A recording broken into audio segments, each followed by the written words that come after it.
So the Padres are going to take on the Mitty Monarchs next for their homecoming at Serra, under the lights, and it's going to be against Mitty. So the last time Mitty was in town, things got a little interesting. And since we're going to do the segment, the prediction segment later, I figured might as well kind of go back, look at the videos, watch the segment, and maybe get a little bit of help to help me predict the outcome of the Serra Padres Mitty Monarchs game. And with that, I'd like to introduce you guys to a very special guest. He is special because he is an alum. He's a GSF game changer, a GSF MVP, Game of the Week MVP. And I believe he was also an All-Star candidate or nominee. I'm not exactly sure if he made the All-Star list, but it doesn't matter because Shamir Bey is joining me right now. GetSportsFocus is brought to you by Summit Partners, leaders in growth equity investing. Ike's Love and Sandwiches, championship level sandwiches every single time. Weightsandbars.com. Build your home gym and shop locally from the Bay Area's best fitness equipment experts. And by South Bay Construction, a reputation built on trust. Yeah. Oh, he's got the Monarchs shirt on. I just did an intro for you, man, and I called you a special guest because you are special, my man. Appreciate it. So we got this game coming up this Friday. It's going to be the Serra Padres, your younger brother's team right now, taking on your Mitty Monarchs. And looking back, there's a history between the Padres and the Monarchs where, you know, that night game doesn't usually go as well as it's supposed to be for the Padres. Yeah. I believe they lost to them in 2015, I think. There was a game that I shot where I was like, whoa, Mitty's really good. And it was Andrew Barna was the quarterback at that time. Oh, yeah. No, I know Barney. He coached JV with us when I was there for a couple of years. Yeah, he did. Yeah. And then obviously 2019, that team you guys had a really good team that year. And I just wanted to kind of get an idea what was going through like your mind and kind of like, you know, the Mitty sideline during that game, because you guys went up ahead. Like, okay, give me your own like take on what happened in that game. So I mean, we started off strong. You know, we came into that game with really nothing to lose. You know, they booked us. They booked us for our their night game, their senior night, I think. And is their homecoming? The year before. Oh, homecoming. Yeah, homecoming. I'm sorry. Year before they beat us pretty badly. And, we still kind of had that taste in our mouth. And so we kind of like had that game circled. We were 3-1 at the time, I'm pretty sure. And so we were just coming in ready to play. We knew they were a good team. They went to state that year. So we knew they were a good team. They were 4-0, I'm pretty sure. And it was like one of the first times they were really 4-0. They had a really good schedule. Yeah. And so, we just came in with nothing to lose, really. And the great thing about that 2019 team is we had around maybe 30-something kids, maybe yes. Like on a good day. So we just came in there ready to battle the whole game. And I think it showed, you know, we took an early lead. They came back, made a couple big plays. We almost had them late in the game. Had a few mistakes, and you know, they ended up taking the game. Yeah, from what I remember, you guys scored like 2 quick ones. Yeah, we scored on our trick play. Only Shamir Bey can throw a ball that deep, man. Yeah. Yeah, I was like, whoa! And I love those passes because as a cameraman, when you're following that deep ball at night and it's like, you know, it looks cool. And I don't know who caught it. Was it Romello or? One of them, I think it was Ray Mello, but early on in the game, we ran a trick play. I think we got our first down, and Oh, we that's kind of right. planned it. Yeah, we planned it. So whenever we get that first down, trick play is coming next. And so it was Ian Collier off the trick Oh, play. that's right. Yeah, he had two in that game. He had one later Uh, on in the game. yeah, he had the last touchdown when we were driving down last possession. Yeah, no, that was definitely a stacked team for Serra. And then you guys, I mean, all you needed was a little bit more backup, I guess. Because Yeah, you guys literally had like 30 guys, right? yeah, it was crazy because whenever we do like the national anthem, you just see Sarah 70, 80 plus, and it's just us 30 strong. So no, it was fun. Yeah, no, that was fun to watch. I would say to this day, like that was probably one of the best games that I've ever shot, just because of the intensity, the setting, the matchup, the athletes. I remember there was a turnover where one of your guys just grabbed the ball, Oh, snatched it, yeah. and ran the other way. And we're like, oh, damn. Yeah, no, Zach, Uh-oh. that was crazy. I remember that. It was a punt return. Terrence, yeah, I'm a good friend with Terrence, and Oh, he was it was trying. Terrence? It was Yeah, Terry. he was trying to do a lot of the punt return, and Zach made a great play, just took it and ran, and it caught Yeah. us all by surprise. So that was crazy.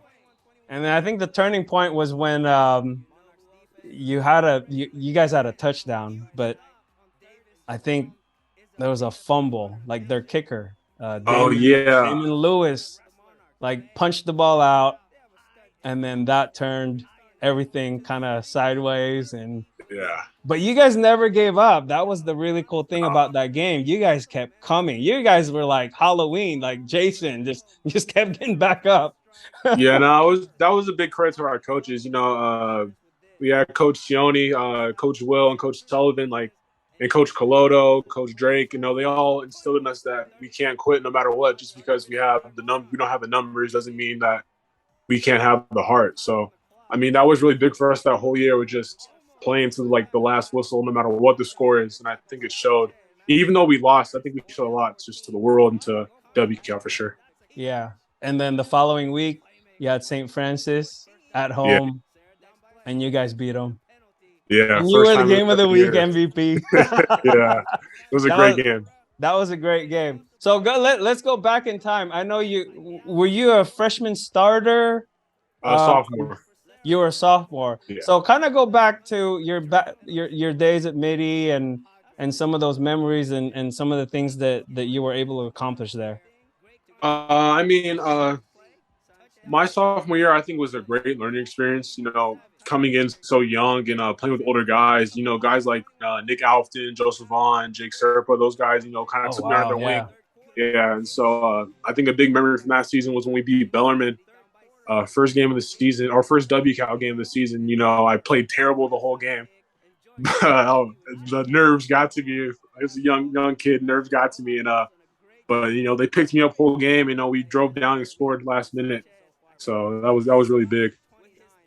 And then your senior year, you had Davis too, right?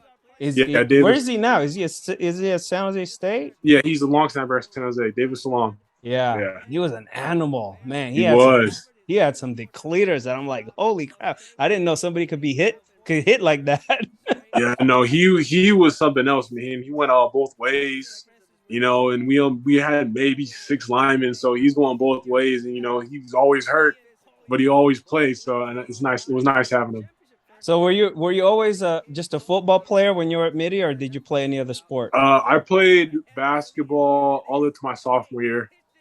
So yeah, I was freshman B my first year, and then varsity my sophomore year. So looking back, I'm sure you've talked to the young bro, JoJo. Yeah.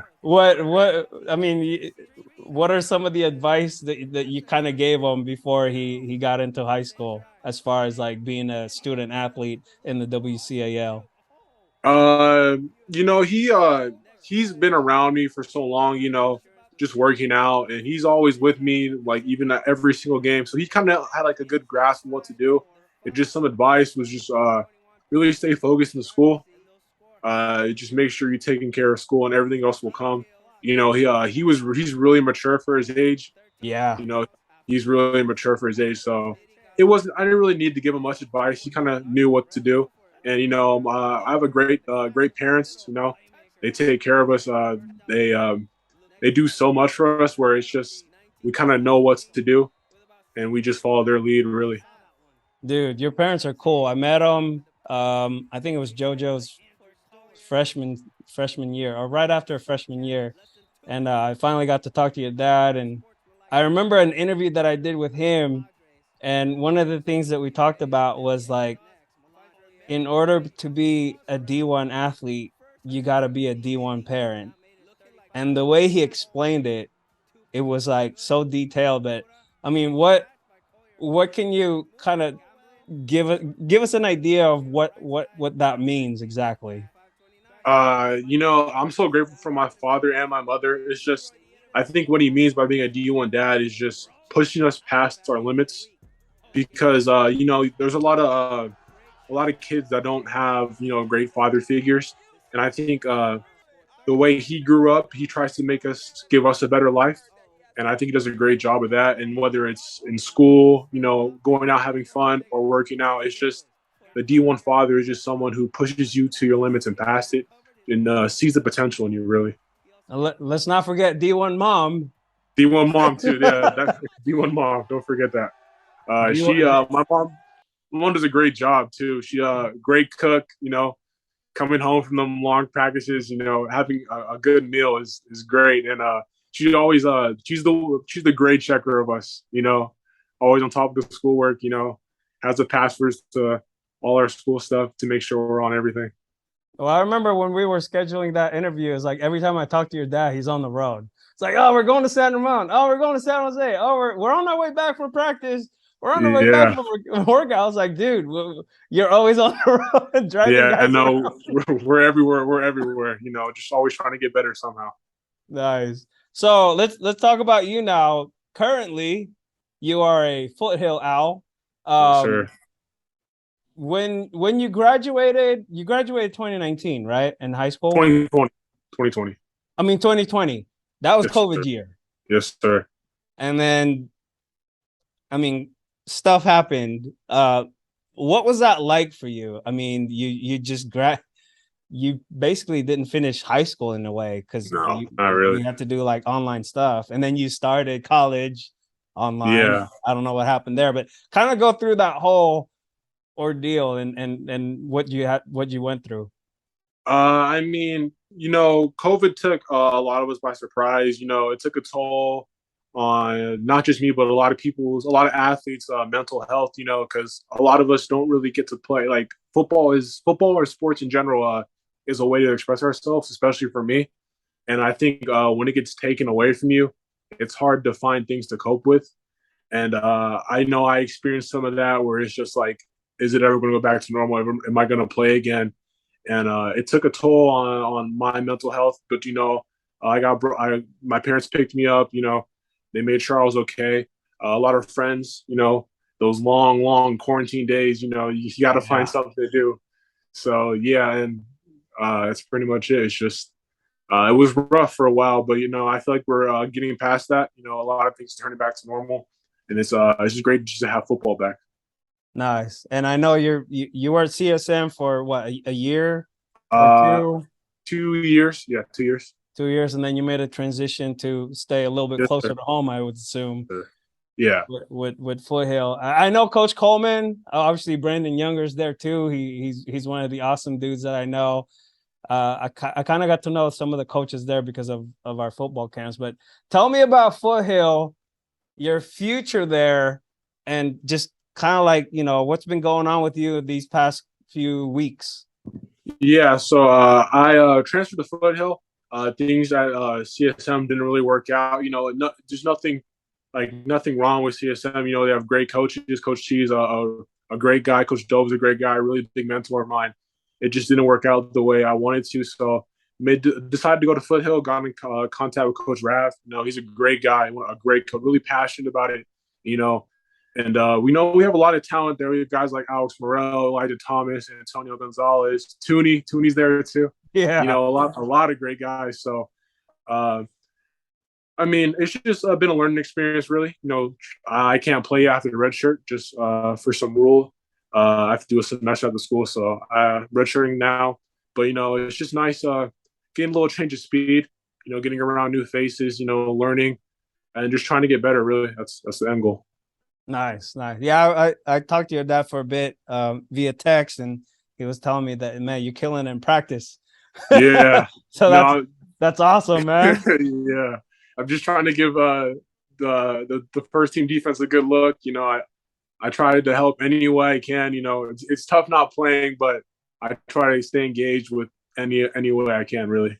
Well, I'm glad that you're still in the game, so to speak. I mean, you're still in it. You're still in the hunt, and Yes, I'm sir. really excited to see you in the future. I told Coach Coleman, it's like, man, we set our schedule during the summer, and it's kind of hard to like tweak things around during the season. But next year, I'm gonna make some room for some Foothill games because I want to see you in action again, man. Yes, sir. Yes, sir. We got a lot of good guys too. It's not just me. Yeah. Oh, yeah. We got a great Definitely. O-line. We all work hard, so it's not just me. Well, it's a great program. It's ran really well. It's really structured. So, and you look good in black. Come on. Yeah. I've played a Foothill in high school, so I mean, it's nothing really new. Exactly. So we started with this game. We're gonna end with this game. What do you see coming up this Friday? Mitty's had a couple of down years in the past, but they're looking really good. I've talked to Coach Sullivan in the summer, and the COVID affected them too. Like they had to keep it real basic because everything's on Zoom. But Coach Sullivan's a great mind, a great coach. They got guys over there. Coach Buck, my uncle, he's a great guy. I got two little cousins over there playing, so it'll be good. But Sarah's got some guys too. Joe, obviously, Smith, great little quarterback over there. Jaden Weber, D-Boy, Jabari, all those guys. So it'll be a good game. Mitty will always come out and give their best. Especially since it's a night game. I think it's gonna be a closer game than people think. Nice. Well, I'm taking some mental notes for our prediction segment. But I know you're a busy guy, but I appreciate you making the time, man. This is cool. I'd like to do this like in the future again when the season comes around next year. Yes, sir. I'm a big fan. You already know that. I mean, it's always cool to follow guys progress from a young age to, I mean, now you're in college, and then your brother, I met him when he was a freshman, and now he's scary, man. Yeah, I wouldn't want to play against him. The one guy I don't want to play against ever. Yeah, and I see some good things in the future for him as well. So any shout out, man? Anybody you want to thank? Want to say hi to? Hopefully shout out my youngest brother Ty. He's up next. There's a younger brother? Yeah, there's a younger one. Wow, okay. Yeah, he's 13. Okay. So he's coming. Just don't be surprised when you hear another Bay coming. Just be ready. Is he gonna be a Padre or a Monarch? We don't know yet. That's the thing. Just be ready for whatever. Never that. I would have wanted to say Francis if I would have got in. Really. Nice. What? I'm trying to think of a couple more questions that I had in mind. I just forgot, but maybe I'll save that for next time. So, but yeah, man, I'm glad we got to do this. Catch up a little bit. I know I'll see you on Friday at the game. Yes, sir. Yeah, I'll be there for sure. Yeah. So say hi to your parents. I will. Say hi to your bro. And I'm looking forward to meeting the little one too. I didn't know there was a little one. So that's cool. One more. Nice. All right, man. Well, thank you for stopping by, and I'll see you soon. All right, thank you.